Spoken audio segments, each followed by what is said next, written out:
Jennifer, so nice to meet you, and thank you so much for taking the time out of your day to speak with me. I've seen the film twice now, and I loved it so much that I went out and bought the book, of course. I'm So, so happy to hear that. Thank you. yes, of course. So, I'm only on chapter three, but I'm blown away with how similar the film is to the book. And I know you've had this process before, you've worked with Netflix before for your other adaptation, but what is it like as an author to see your words and story come to life on screen? I talk to a lot of authors and I know it's like a very magical process, but what is it like for you specifically? It's magical is the right word for it. It's been absolutely incredible. And especially, this book in particular of all my books has just always had the kind of not just the biggest readership, but also the most love from readers. And the book first came out in 2012, and the book was actually first optioned for film even before it was released in way back in the end of 2010. So this has been a really long wait for readers and for fans and for me. And to finally see it on screen, and not just that, but the version that has I've been wishing for and hoping for all these years, and really, what I've been dreaming about all this time, and to have it be so close to the book and to be such a, wonderful, it is truly the best version of it, and I could not be happier.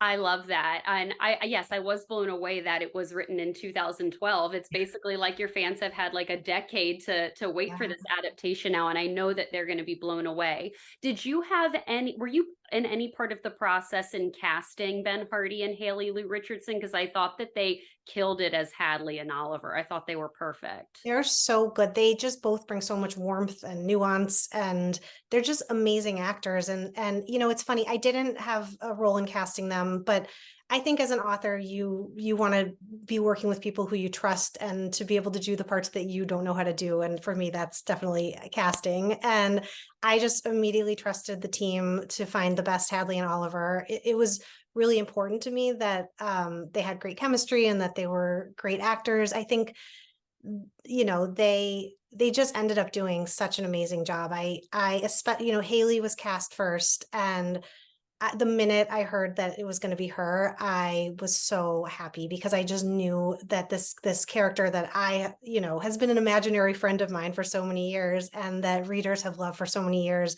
was in the best possible hands, and they exceeded all my expectations when I first got to see the film. Oh, I love that. I love that. I thought that both of them were absolutely perfect in the roles. Your book and the film talk a lot about airport and airplane etiquette. And I'm always talking to my friends because I fly a lot. I travel a lot, for work and for fun. And what do you do when someone is sitting next to you who like wants to chat the entire flight, yet you want to relax? Do you have any tips for airplane Oh etiquette? man. I mean, earphones, I guess, it's funny because this book has been out in the world for a long time, and I always hear from readers that they take this book on an airplane with them, and they're hoping to be sitting next to an Oliver like character, and instead they're next to a crying baby or the person cutting their toenails, or and it's but I think that's part of what has made this story so popular, which is the wish fulfillment aspect of it. When you get to an airport, you're always kind of looking around and wondering who's going to be sitting next to you, and it becomes a bit of a game, and it's rarely Ben Hardy, right? But there's always a chance. So Yeah, always a chance, always a there's chance. always a You chance. gotta keep your readers hopeful. Is Yes. there a particular scene in the film that you are most excited for book readers to see? I mean, there's so many, and as you said, it's such a wonderfully close adaptation. And I think the things that are different from the book just really add to it, and elevate it. And but there's one scene in the book that made it into the movie it takes place outside of the bathrooms on the plane, kind of in the middle of the night. And it's a moment that I've always really loved from the book, and seeing it for the first time on film, it's just exactly how I imagined it all this time. And it's very surreal to see something like that. But just the tone of it and the moment is so beautiful. And so I was really happy that made it in there. I agree. It's a really steamy moment and they do a beautiful job with it. I know that you executive produced this film too, and I know that somebody else, Katie, did the adaptation. She wrote the screenplay. And I know this happens a lot, you know, the author has the book, you know, made by the studio and then it's always someone else who's adapting it for a screenplay. How did that work for you and what did you do to ensure that it was going to kind of stay close to your own source material? I was really lucky with Katie Lovejoy, who's a brilliant screenwriter. She we were in touch very early on in the process. She absolutely loved the book. She wanted it to be a true adaptation. And later when Vanessa Caswell came on to direct, she also really responded to the book and wanted to make sure it felt true to the heart of the story. And so I was really lucky. I mean, I think my insofar as my role as executive producer was mostly to advocate for the readers and for the people who have loved the book all this time and to make sure it felt, you know, even where there were differences, it felt true to the tone and the heart of the book. And but I didn't have that much work to do in that respect because everybody right from the start really respected the source material and honestly treated it almost reverentially. I was so kind of honored and amazed by because it doesn't always happen and sometimes it's natural that there have to be differences when you're translating something from page to screen, but in this case everybody was just a fan of the book in a way that made me really happy and proud. I love that, and I know that she worked with Jenny Han too for "To Yes. All the Boys, Always and Forever," I think. So, I mean, like, you Yes. definitely in good hands with her. Do you She's have your own personal favorite book to film adaptations? Obviously, I have a lot like Twilight, Gone Girl, you know, this version of Pride and Prejudice, the After series. I mean, do you have your own personal I favorites? mean, there are so many, and because you mentioned Jenny Han, I just both of her, To All the Boys I Loved Before and Summer I Turned Pretty are such brilliant, you know, examples of that. They're the books are amazing, the film and the TV shows are amazing, and you know, I think it's a you have to kind of look at the books as a different thing than the adaptations, but I think when you can find the elements of it that do translate and that have worked for readers, there's an alchemy to it, and those are great examples of that. Yes, since you mentioned The Summer I Turned Pretty, are you a Team Conrad girly or a Team Jeremiah Oh my gosh, girly? you're gonna get me in trouble here. I think I'm Team Conrad, but I my joke is that I'm Team Cam Cameron. Yeah, yeah. I mean, I love Team Jeremiah in the series, but I know a lot of people like it's a struggle, like you know, It's a from the struggle, and book. I will say the end of season 2 really had me questioning everything. So it's fun. Same. I had to get you in trouble a little bit here, but I know there's a lot of, you know, a lot of Team Yes, Conrad girlies out yes, there. Yes, yes. I'm curious for you. You know, when you're kind of executive producing how much were you on set at all, or was it mainly like virtual? Like, how did it work? You know, I this filmed in a very deep part of COVID in London when so I was supposed to go to set and then it ended up being it was a tricky time, but later they ended up having to do a couple of days of reshoots and I was able to go to the set for that. So I was able to spend some time with Haley and Jamila and get to see everything and it was so magical.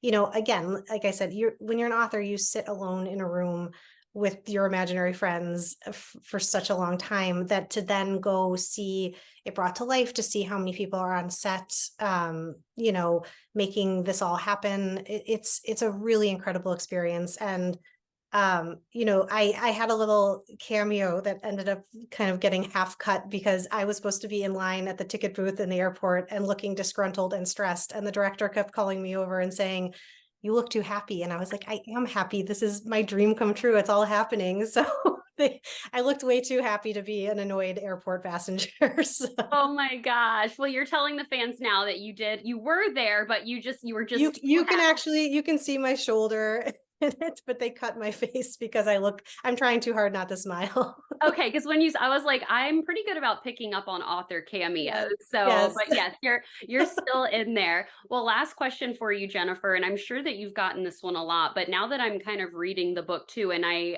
can't wait to read all of the rest of your novels. Where did this idea come from? Like, did you meet your partner at the airport? Did a friend like because this story, I just love the idea of destiny and fate, and I Mm. think this story does, a 10 out of 10 job in describing that. So where did this initial idea spark from?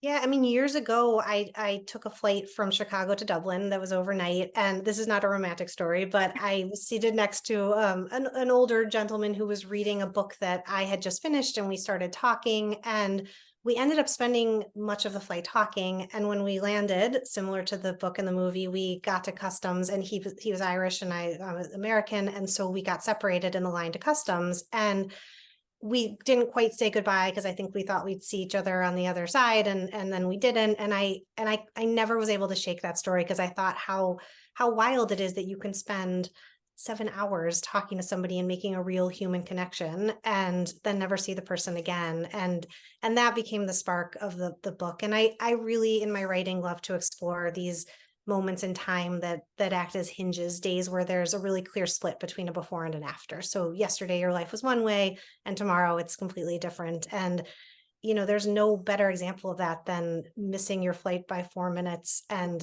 ending up sitting next to the person you were meant to meet. So I think it's a fun concept that has really resonated with people over the years. Yeah, no, I agree. And especially for someone who travels a lot. Yes. Like I've spoke to like so many people and then you just like never see them again, but you have like these long conversations with them. It's crazy. Well, Jennifer, thank you so much for your time today. I truly cannot wait for audiences to see Love at First Sight based on your wonderful novel. And thank you again for taking the time out of your day to speak with me. I cannot wait for people to see this film when it comes out to Netflix. Thank you so much. I'm so glad you loved it. I really appreciate it. Yes, thank you so much, Jennifer. Nice chatting with you. You. Bye. Bye.